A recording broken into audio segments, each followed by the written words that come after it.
तर हे दही ना अजिबात आंबट होत नाही। तुम्ही सकाळी लावलात ना की दुपारच्या जेवणाला हे दही तयार। आणि आयुर्वेदामध्ये पण असंच दही खाणं हे योग्य सांगितलेलं आहे। दही हा भारतीय आहार पद्धतीचा एक अविभाज्य घटक आहे। दिवसातून एकदा आणि शक्यतो दुपारच्या आहारामध्ये दह्याचा वापर हा असतोच असतो। आणि दह्याशिवाय भारतीय जेवण हे पूर्णच होऊ शकत नाही। बऱ्याच वेळा काय होतं ना, जेव्हा आपण दही लावतो तर त्यामध्ये पाण्याचं प्रमाण खूप जास्त राहतं आणि दही जेव्हा आपण चमच्याने काढतो तर आजूबाजूला सगळं पाणी जमा होतं। दुकानातून किंवा हॉटेलमधून आणलेलं दही हे घट्ट असतं आणि ते जास्त काळ टिकावं म्हणून त्यामध्ये प्रिझर्वेटिव्ह देखील वापरलेले असतात। पण तसं घट्ट दही घरी काही बनत नाही। हे दही इतकं घट्ट आणि सुमधुर होतं ना की लहान मुलं देखील अगदी आईस्क्रीम सारखं हे दही खातील।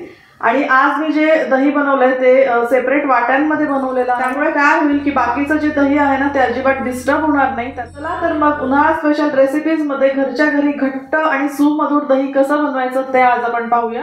दही लावण्यासाठी इथे मी अर्धा लिटर लो फॅट दूध घेतलेलं आहे। तुम्हाला जर हवं तर फुल क्रीम दूध देखील तुम्ही वापरू शकता। दूध ज्या भांड्यामध्ये उकळवायचं आहे ते भांडं पहिले आपल्याला पाण्याने विसळून घ्यायचं आहे।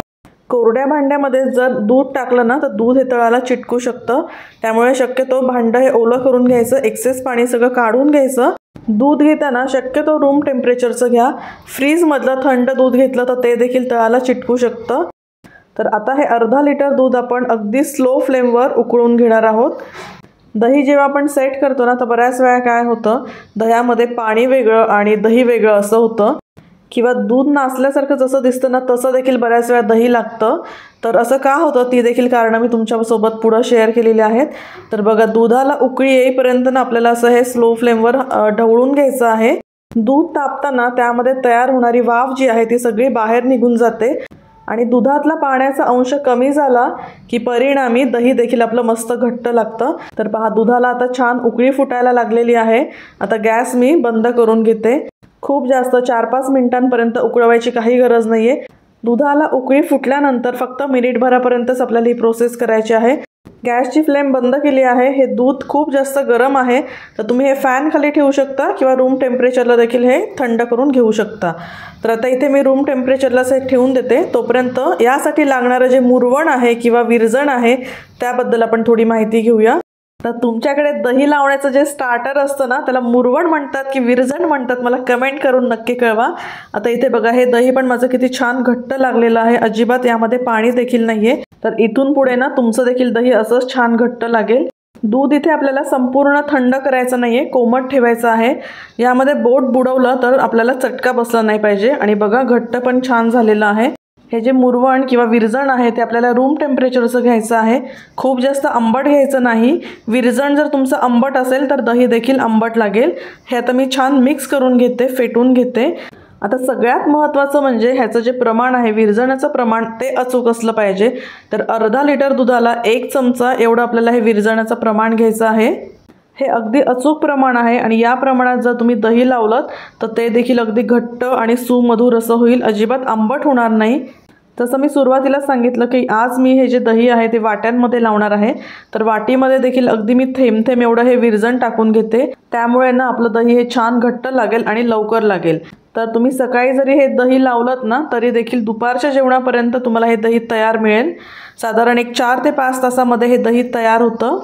गरम दुधामध्ये जर तुम्ही विरजण घातलं ना तर मात्र दही वेगळं आणि पाणी वेगळं असं होतं। दूध अगदी गरम असल्यामुळे सुरुवातीलाच ते फाटतं, त्यामुळे अशा दह्यामध्ये ना पनीरसारखे ग्रॅन्युल्स देखील तयार होतात, तर ते दही खायला अजिबात चांगलं लागत नाही। हे दही आता आपण सेट करण्यासाठी ठेवूया।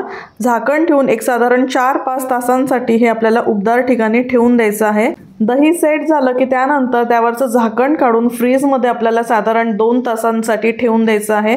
झाकण न ठेवता असंच फ्रीजमध्ये ठेवल्यामुळे दही हे लवकर सेट व्हायला मदत होते, शिवाय घट्ट देखील लागतं। तर ही टिप नक्की फॉलो करा आणि बघा, मस्त आपलं घट्ट असं दही तयार झालेलं आहे। वाटीमध्ये जर हे दही लावायचं नसेल तर ज्या भांड्यामध्ये आपण दूध उकळलं ना त्या भांड्यामध्ये देखील तुम्ही हे दही सेट करू शकता, म्हणजे एक्स्ट्राची भांडी देखील भरणार नाहीत। पण अशा पद्धतीने वाटीत जर सेट केलं ना तर प्रत्येकाला असं मस्त घट्ट दही खायला मिळतं आणि मग दह्यातलं पाणी देखील सेपरेट होत नाही। बघा बरं, किती छान मस्त वडीचं दही आपलं तयार झालेलं आहे। तर अगदी साध्या सोप्या टिप्स होत्या, त्या नक्की फॉलो करा आणि अशाच पद्धतीने घट्ट दही तुम्ही देखील लावू शकता.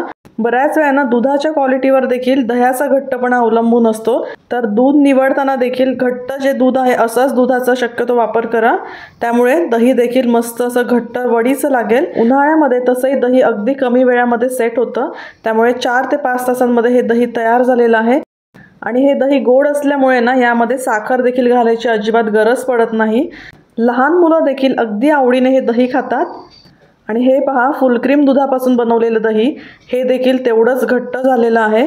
दूध तुम्ही कुठलंही घ्या, फक्त त्यामध्ये पाण्याचं जे कंटेंट आहे किंवा पाण्याचं जे प्रमाण आहे ते कमी असलं पाहिजे आणि विरजणाचं प्रमाण तुमचं अचूक असलं पाहिजे. तर आज आपण आयुर्वेदामध्ये सांगितलेल्या पद्धतीनेच हे दही लावलेलं आहे, जे खूप जास्त आंबट नाही आहे, ताजं आहे. एका वेळी खूप जास्त दही लावायचं नाही. बरेच जण काय करतात, 1 लिटर 2 लिटर एवढ्या दुधाचं दही लावतात. पण रोजचं रोज ताजं दही तुम्ही लावा आणि तेवढंच संपा. आयुर्वेदामध्ये देखील ताजंच दही खायला सांगितलेलं आहे. तर मैत्रिणींनो, कसा वाटला तुम्हाला आजचा व्हिडिओ आणि त्यात सांगितलेल्या टिप्स? आवडल्या असतील तर एक लाईक नक्की करा. चॅनेलवर नवीन असाल तर सबस्क्राईब करायला विसरू नका. आता उन्हाळा सुरू झालेला आहे, तर आपल्या सगळ्या उन्हाळ्याच्या रेसिपीज येतील चॅनेलवर, तर त्या देखील तुम्हाला पाहायला मिळतील. चला तर मग पुन्हा भेटूया अशाच एका साध्या सोप्या रेसिपीसह. तोपर्यंत घरचं खा आणि स्वस्थ रहा. बाय.